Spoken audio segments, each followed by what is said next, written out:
Assalamualaikum warahmatullahi wabarakatuh.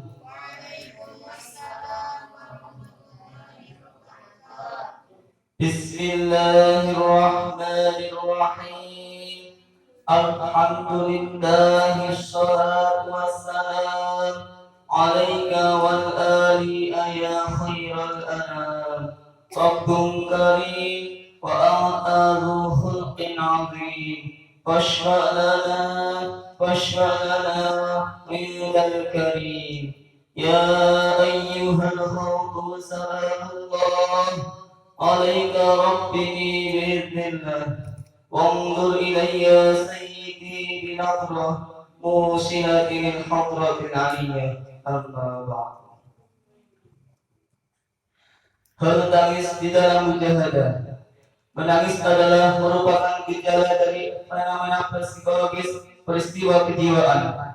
Setiap manusia pasti pernah menangis, baik ketika bayi, ketika masa kanak-kanak, ketika menjadi remaja, ketika sudah menjadi dewasa, atau orang tua, bahkan sudah nenek-nenek pun bisa menangis.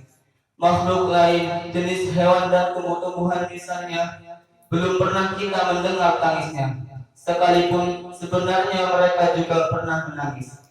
Motivasi dorongan menangis itu bisa terjadi dari berbagai macam sebab. Tangisnya bayi merupakan bahasa untuk memberitahukan keadaan dirinya dan apa yang diperlukan seperti lapar, haus, badan terasa kotor, terkena pipis, badan tidak enak atau sakit dan sebagainya. Rasulullah Shallallahu Alaihi Wasallam bersabda, yang maksudnya bahwa tangis bayi sampai umur 4 tahun adalah merupakan istighfar, permohonan ampun atas dosa kedua orang tuanya. Orang yang susah karena mengalami musibah atau penderitaan yang berat seperti sakit, kematian sanak famili, kehilangan kekasih, kehilangan harta benda dan sebagainya juga bisa menangis. Orang yang terlalu senang dan gembira juga bisa menangis. Terlalu takut kepada sesuatu juga bisa menangis. Pokoknya menangis bisa selalu terjadi dalam situasi dan kondisi yang bermacam-macam selama pikiran masih normal. Sebaliknya orang gila tidak bisa menangis. Kalaupun kedengarannya suara dia menangis, tapi tidak keluar air mata.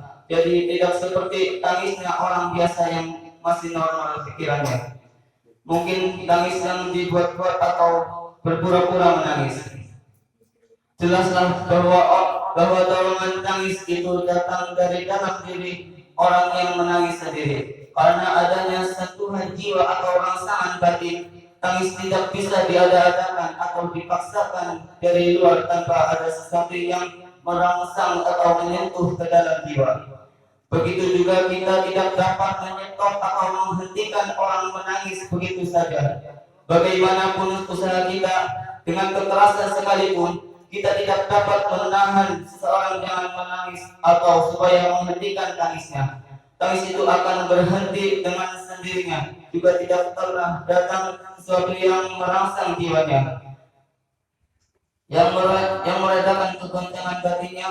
Usaha menahan tangis dari luar diri orang yang sedang menangis hanya sekadar membantu proses datangnya sesuatu yang menerangkan kegoncangan jiwa tadi. Jadi juga ada manfaatnya dan memang harus diusahakan oleh orang-orang yang ada di sekelilingnya. Di dalam mujahadah wahidiyah banyak kita jumpai dan bahkan sering kita sendiri mengalami menangis. Pada saat menangis sering kita tidak mengetahui sebab-sebabnya. Tahu-tahu menangis begitu saja tanpa ada sebab-sebab. Tetapi pada suatu tempo kita mencoba mengusahakan dan memaksa diri kita untuk menangis, toh juga tidak berhasil bisa menangis. Walaupun dalam keadaan mujahadah. Begitu juga pernah terjadi bahwa pada suatu tempo ketika bermujahadah kita tidak bisa menguasai diri dari tangis, tidak mampu mengendalikan sampai tercetus suara teritan yang keras. Mengapa begitu? Jawaban yang tepat, Allahu a'lam. Kemampuan rasio tidak mampu mengadakan pendekatan lebih-lebih membuat analisa rasional yang tepat. Namun bagaimanapun keadaannya, kita harus bersyukur, alhamdulillah, bahwa tangis yang terjadi di dalam Wahidiyah adalah tangis yang berorientasi, berhubungan atau berkaitan kepada Allah wa Rasulih sallallahu alaihi wasallam. Tangis di dalam Wahidiyah tidak menangis. Tangis di dalam Wahidiyah tidak menangisi soal harta atau apa saja yang bersifat kebendaan atau material. Motif tangis di dalam Wahidiyah dapat terjadi dari bermacam-macam faktor. Antara lain tangis karena ada sentuhan jiwa yang halus sehingga merasa penuh berlumuran dosa, penuh berbuat kezaliman, merugikan orang lain, masyarakat dan sebagainya. Merasa berdosa kepada Allah Subhanahu wa taala, berdosa kepada Rasulullah sallallahu alaihi wasallam, berdosa terhadap orang tua, terhadap anak dan keluarga, terhadap guru, terhadap pemimpin, terhadap bangsa dan negara, terhadap perjuangan kesadaran fafirru ilallah wa Rasulih sallallahu alaihi wasallam, terhadap makhluk di lingkungan hidupnya dan sebagainya.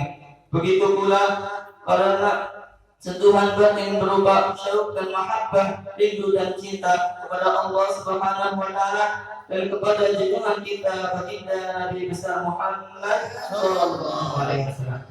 Tangis karena melihat keagungan Allah Subhanahu wa taala, melihat sifat jamal dan kamal Allah Subhanahu wa taala, terenyuh atau tergores hatinya melihat kasih sayang dan jasa serta pengorbanan diri kita Rasulullah sallallahu alaihi wasallam kepada para umat terhadap diri yang menangis terutama. Tangis yang ada hubungan dengan Allah Subhanahu wa taala adalah tangis yang dilakukan oleh nabi-nabi mulai Nabi Adam alaihi salam sampai junjungan kita baginda Nabi besar Muhammad sallallahu alaihi wasallam. Nabi Adam alaihi salam setelah dikeluarkan dari surga menangisi selama 100 tahun non-stop. Menangisi karena meratapi dosanya kepada Allah Subhanahu wa taala, yaitu melanggar atas larangannya agar tidak mendekati berhenti waktu di surga. Menangisnya untuk bertobat dan memohon ampun kepada Allah Subhanahu wa taala.